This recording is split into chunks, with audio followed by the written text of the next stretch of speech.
so much to see and do here. There's the Ryman House, the Country Music Hall of Fame. Some country music legends even have their own museum. Artists like Patsy Cline, Johnny Cash, George Jones, they all have museums. But where's the Dolly Parton Museum? I'm pretty sure the Dolly Parton Museum's at Dollywood. Oh. Well, I guess that means we gotta go to Dollywood then. Soonish. Not today, but now I gotta go. We're starting our day off downtown. The Country Music Hall of Fame is right there. It looks pretty cool. It's so much more massive than I realized it was going to be.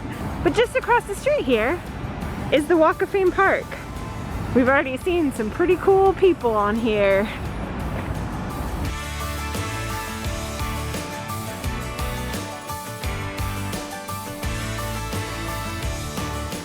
I was not aware that Ben Folds and Michael McDonald are on the Nashville Music Walk of Fame. Yeah, two of your favorites. Here we go walking down on the Walk of Fame.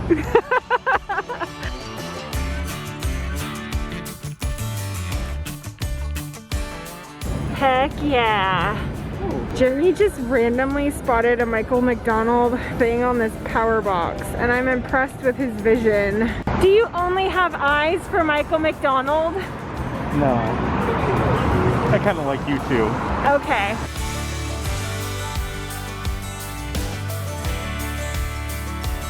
I kept thinking like everyone was staring at us. I think I figured it out. I think it's your ridiculous Taylor Swift sweatshirt. What about it?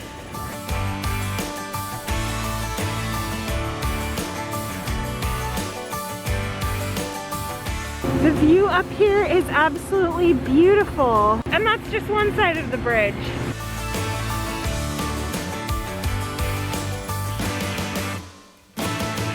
The views from this pedestrian bridge are so beautiful.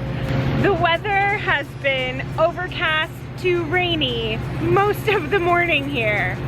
But it doesn't even matter. It's absolutely breathtaking here, although I could do without all of the construction happening around us. So many sounds. All right, let's go to a place where there are lots of other sounds, but let's beat the crowds for tonight. Let's head to Broadway.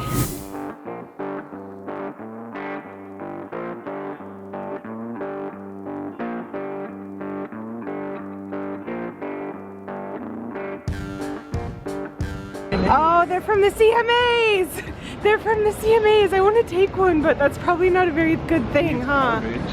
Oh man. Oh my god, they're so amazing. Maybe we should drive back through here and not have to carry it. Oh, I want the one that has like the marijuana leaf shirt on.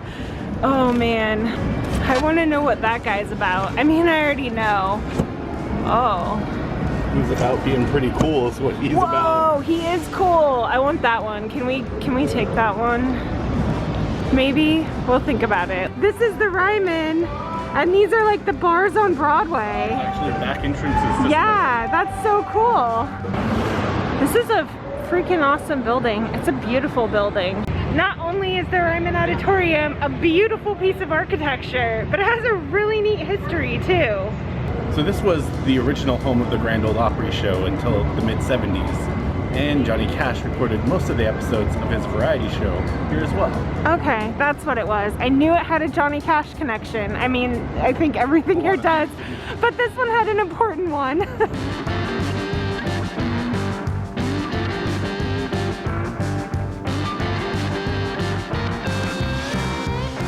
Before the hip hoppin' and country music clubs on Broadway, there was Printer's Alley. This was the original nightlife of Nashville, and it still looks pretty cool. At first I thought there was like paparazzi, but I think someone's just having a photo shoot down here. It looks like they're filming a video actually.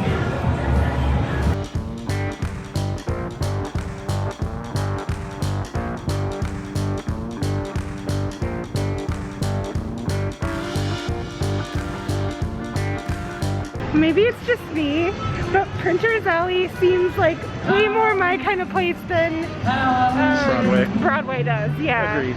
A peopleless block can breathe for a minute. Yeah.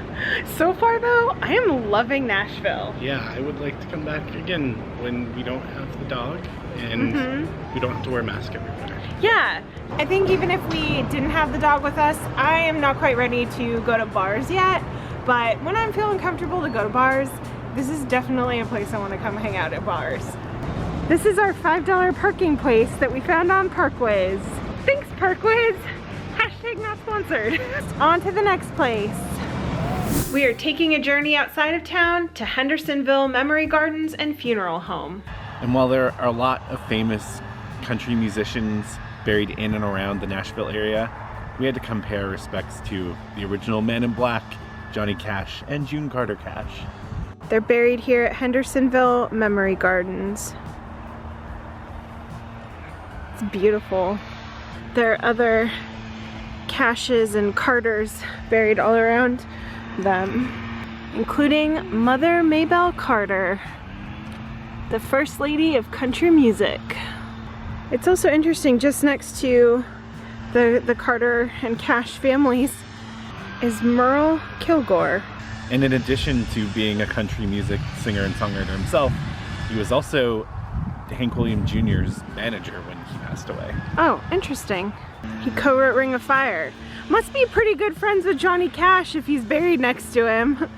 I don't normally find myself so moved by visiting the graves of, you know, celebrities and people that I respect but that I didn't personally know, but there's just something so eternal about the love of Johnny Cash and June Carter Cash that it's very touching to be here and visiting them. Whew. Getting myself composed again. Laid rest next to each other.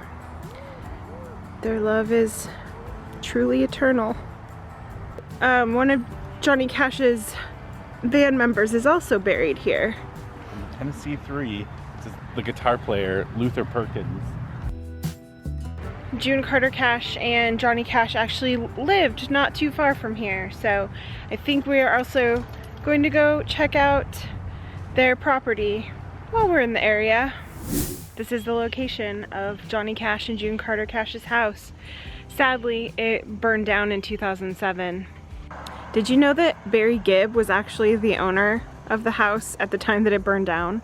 I did not know that. Yeah, he had bought the house and was doing some construction, and I believe the construction crew is the cause of the fire, which is just unfortunate. Yeah, they're actually building a garden up there. You can see the foundation of where the house was right there. And it's that lake just right out there. I was reading about some of the things that were thrown into the lake over the years. One of my favorites being Chris Christopherson really trying to push his demos. Johnny Cash got a hold of them and I guess threw some of them in the lake. He wasn't too pleased.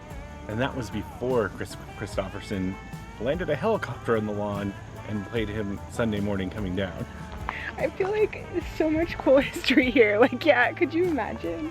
Really interesting property and so much history because the Cashes lived here so long. Roy Orbison's house is down there. The house that Johnny Cash's mom and dad lived in, his parents lived in, that house right there. And Roy Orbison lived in a different house in this area, but then that burned down in 1968. Yeah, it burned down and killed his 11-year-old and I believe 6-year-old sons at the time. Just awful, which is also interesting that Johnny Cash's house also burned here. I think I also read that some of the Oak Ridge Boys live around here somewhere in this area too. That information would have pleased my grandma. She was a big Oak Ridge Boys fan. This is our new friend, Dwayne. He went to the CMAs. At least I'm pretty sure he did. And now he's gonna spend the rest of our time here in Nashville with us. Yeah.